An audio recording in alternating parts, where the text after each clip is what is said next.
시청자 여러분 안녕하십니까? 9월 13일 수요일 JCN 모닝뉴스입니다. 교육청에서는 학교 운동장 부지를 지역 주민들에게 지하주차장으로 제공하고 지자체에서는 학생과 주민들이 함께 사용할 수 있도록 복합 문화공간을 조성하는 이른바 학교시설 복합화 사업이 추진됩니다. 어제 동구청에서 교육청과 동구청 간의 구체화를 위한 업무 협약식이 있었습니다. 전우수 기자가 보도합니다. 울산 동구에 있는 남목초등학교, 노후화된 학교의 리모델링 공사가 한창입니다. 학교 주변엔 아파트와 상가, 시장이 밀접해 주천안으로 전쟁을 겪는 곳입니다. 맞벌이 부부들을 위한 보육시설도 부족합니다. 주민들이 여유롭게 문화와 여가를 즐기만한 시설도 제대로 없는 등 정주 여건이 낙후한 곳입니다. 때문에 기회 있을 때마다 문제 해결을 호소하는 주민 민원이 잦습니다. 마침내 이 같은 문제 해결을 위해 울산교육청과 동구청이 머리를 맞댔습니다. 교육청은 지자체와 학교가 협력해 학교와 지역에서 필요한 돌봄, 문화시설 등을 복합적으로 설치하는 학교시설 복합화 사업이라는 이름으로 지자체는 구도심 지역에 활력을 불어넣기 위한 도시재생 뉴딜 사업이라는 이름으로 공동사업을 추진하게 된 겁니다. 학생들이 뛰어노는 운동장 지하엔 150면 지하 2층 규모의 공용 주차장이 조성돼 고질적인 주차난 해소가 기대됩니다. 초등학교 관사로 쓰이던 공간은 지상 3층 규모의 어울림센터로 꾸며집니다. 사업의 구체적인 실현을 위한 업무 협약식이 열렸습니다. 교육청은 부지를 제공하고 동구청은 공용 주차장 120억 원과 어울림센터 21억 원 등 전체 사업비 141억 원을 투입해 2026년까지 3년간 사업을 추진합니다.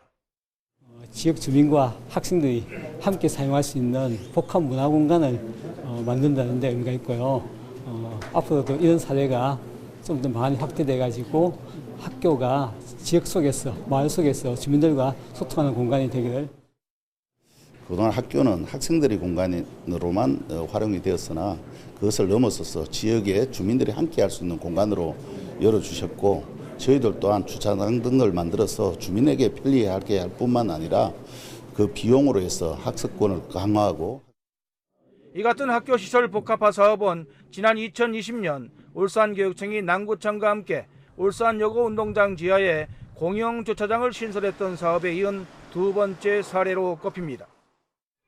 울산교육청은 이번 남목초등학교 사업을 계기로 학교시설 복합화 사업이 지속적으로 확대될 수 있기를 기대하고 있습니다. JCN 뉴스 전우수입니다.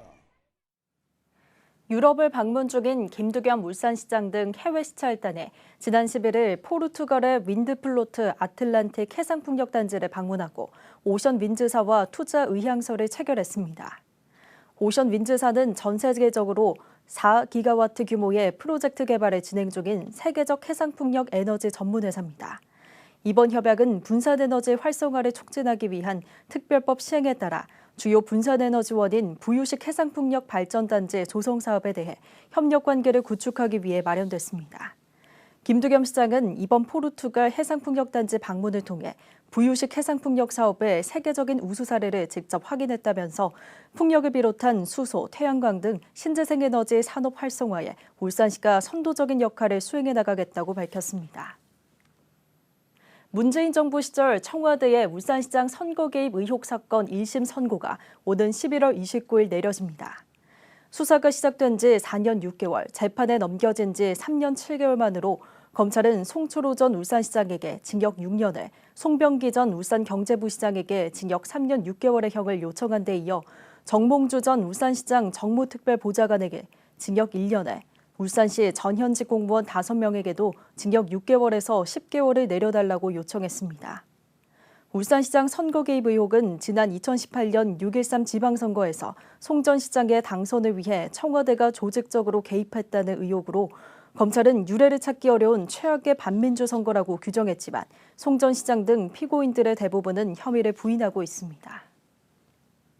국민의힘 울산시당은 어제 송철호 전 울산시장 등의 검찰 구형과 관련해 성명을 내고 민주주의의 꽃이라 불리는 선거제도를 유례없는 관권 선거로 물들인 더불어민주당은 울산 시민들에게 즉각 사과하고 황운하 전 경찰청장은 국회의원직을 즉시 사퇴해야 한다고 주장했습니다.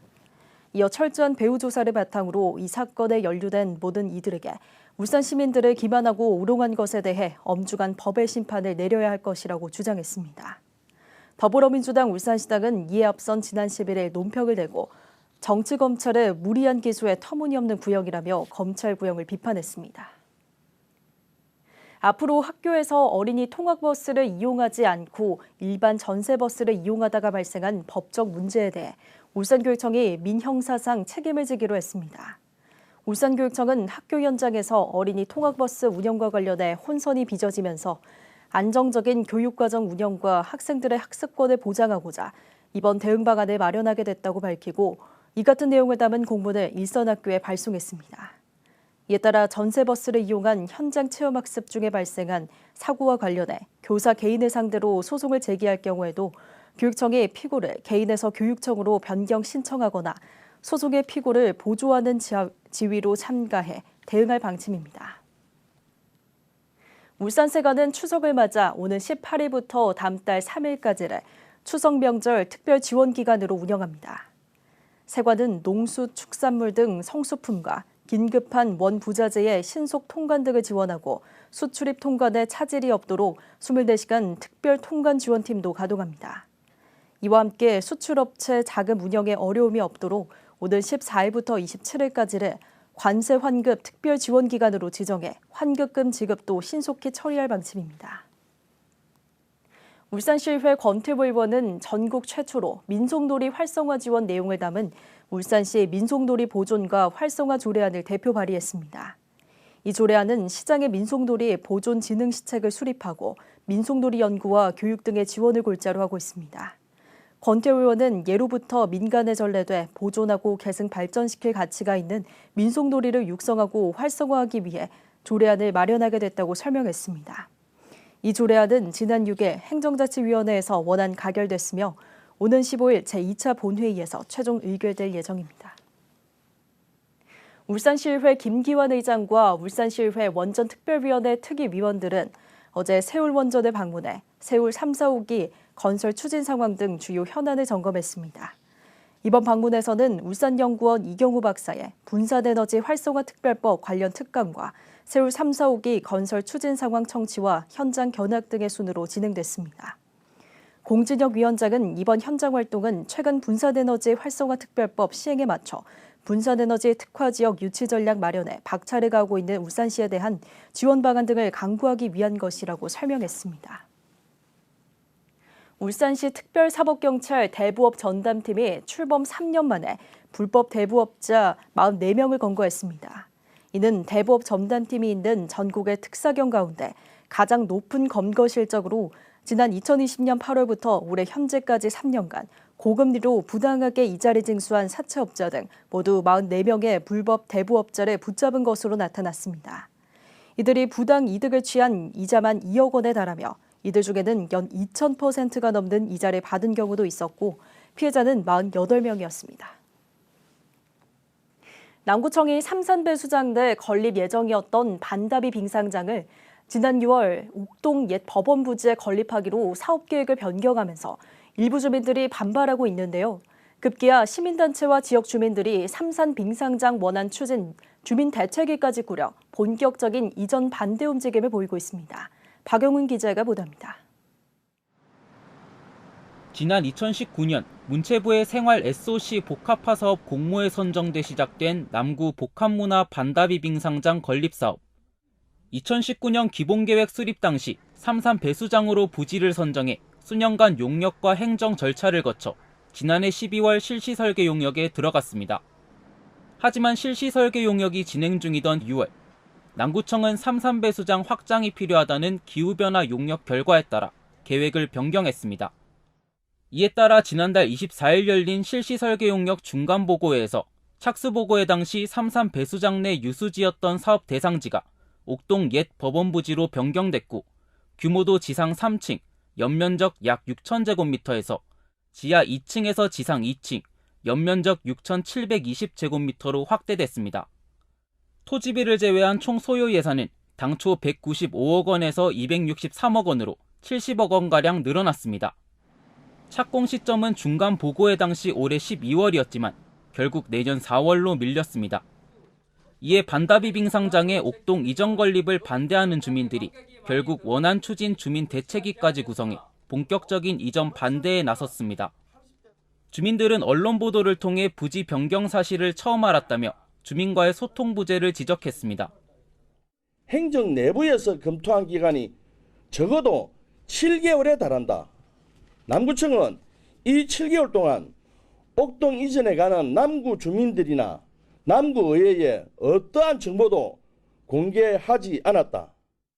부지 변경 사실을 뒤늦게 알게 된 건 남구의회 의원들도 마찬가지입니다. 지난 6월에는 박인서 부의장이 5분 자유발언을 통해 이전 재검토를 구청에 요구했고, 지난 7월에는 임금택 의원이 구정질문을 통해 내년 총선을 의식한 것 아니냐는 의혹을 제기하기도 했습니다. 남구청은 지난해 10월 기후변화 용역 결과에 따라 지난 2월부터 이전을 검토해 지난 6월에야 사업 변경 승인을 받았고, 집안조사 용역에서도 3.3 배수장은 연약 집안인 것으로 나타났다며 당초 부지 선정이 미흡했다는 사실을 인정했습니다. 하지만 착공이 7개월여밖에 남지 않은 시점에서 주민들의 반발은 이제 본격화된 상황. 주민들과의 적극적인 소통을 통해 격화된 주민들과의 갈등을 봉합하는 것이 시급해 보입니다. JCN 뉴스 박영훈입니다. 2023년 해오름 동맹 벤처 창업기업 혁신 포럼이 어제 포항 체인지역 그라운드에서 해오름 동맹 관계자 등 100여 명이 참석한 가운데 열렸습니다. 이번 혁신 포럼은 지난 2019년 울산시를 시작으로 경주시와 포항시에서 순차적으로 열릴 예정이었지만 코로나19로 2년간 열리지 않았다가 지난해 2022년 경주에 이어 이번에 포항에서 개최됐습니다. 어제 주제 강연에서는 하상용 전국창조경제혁신센터 협의회 회장이 지역 창업 생태계와 지역경제 활성화를 주제로 강의했으며, 울산 지역 기업 디바이가 인공지능 기반의 비파괴 검사 스마트 솔루션을 주제로 성공 사례를 발표했습니다. 울산시와 지역 기업체들의 노력으로 대기 오염물질 배출량이 크게 줄어든 것으로 나타났습니다. 울산시는 지난 2018년 10월 미세먼지 저감을 위해 낙동강 유역 환경청과 함께 대기 오염물질 다량 배출 상위 29개 기업체와 미세먼지 저감을 위한 자발적 협약을 체결한 바 있습니다. 울산시는 협약 이행 기간이 지난해 말 끝남에 따라 29개 참여 기업체의 대기 오염물질 배출량을 분석한 결과 지난 2019년부터 2022년까지 4년간 총 87,200톤의 대기 오염물질을 줄이는 성과를 거뒀다고 밝혔습니다. 이는 당초 목표치보다 123%를 초과 달성한 수치입니다. 노화세포를 선택적으로 제거할 수 있는 기술이 유니스트 연구팀에 의해 개발됐습니다. 유니스트 화학과 유자영 교수팀과 건국대학교 정혜원 교수팀은 노화세포의 미토콘드리아 안에 인공 단백질을 형성해 노화세포를 선택적으로 제거하는 기술을 개발했습니다. 개발된 기술은 정상세포의 악영향 없이 노화세포만 선택적으로 제거할 수 있어 노인성 질환 치료에 새로운 비전을 제시할 수 있을 것으로 기대됩니다. 이번 연구 결과는 화학저널로 저명한 미국 화학학회지에 9월 4일자로 온라인에 게재됐습니다. 현대 미포조선노사가 지난 11일 기본급 12만 7천 원 인상 등을 담은 올해 임금협상 잠정 합의안을 마련했습니다. 노조는 오늘 전체 조합원을 상대로 잠정 합의안에 대한 찬반 투표를 벌일 예정입니다. 앞서 HD 현대중공업 노사는 지난 7일 임금협상 2차 잠정 합의안이 가결되면서 올해 임금협상을 마무리했습니다. 울산시 가정어린이집연합회는 어제 실외 1층 시민홀에서 지역 원장들을 대상으로 특강을 가졌습니다. 어제 특강에는 아이생각연구소 권문정 대표가 강사로 나와 원 경영을 잘하기 위한 소통교육을 주제로 유치원과 어린이집 통합교육정책 변화 속에서 원생들이 평등하게 교육을 받을 수 있는지, 원장들이 해야 하는 일이 무엇인지 등에 대해 알아보는 시간을 가졌습니다. 동울산 종합시장 고객쉼터에 동구 이동여성 노동자 쉼터가 문을 열었습니다. 동구청은 올해 노동부의 플랫폼 종사자 일터 개선 지원 사업 공모 선정으로 국비 8,900여만 원을 지원받아 이동여성 노동자 쉼터를 동울산 시장 고객쉼터 2층에 174제곱미터 규모로 조성했습니다. 쉼터는 택배와 대리운전, 방문 판매원 등 다양한 직종의 이동 노동자를 대상으로 평일 오전 10시부터 오후 7시까지 운영됩니다. 울산 옹기박물관은 오는 11월 26일까지 대한민국 옹기공모전 10주년 기념전시를 엽니다. 2014년부터 시작돼 올해 10회를 맞은 대한민국 옹기공모전은 우리나라 전통 그릇인 옹기문화를 재조명하고 국내 최대 옹기 집산지인 울주군 외고산 옹기마을과 울산 옹기축제 홍보를 위해 마련됐습니다. 이번 전시는 대한민국 옹기공모전 10주년을 기념해 옹기공모전의 개최 역사를 되돌아보는 차원에서 옹기공모전 역대 수상작품 24점을 선보입니다. 울산 시립미술관의 미디어아트 특별전 삶의 풍경 오늘도 안녕하세요가 오는 21일부터 2월 18일까지 열립니다. 현대인의 일상과 고민을 다루는 작품으로 조각과 사진, 설치, 미디어아트 등 여러 분야를 융합해 40여 점이 소개됩니다. 또 이번 전시의 연계 행사로 이양희 작가가 진행하는 강의형 공연인 쉬머링, 호흡 형태가 오는 27일 오후 2시에 열릴 예정입니다. JCN 모닝뉴스를 마칩니다. 함께해 주신 여러분 고맙습니다.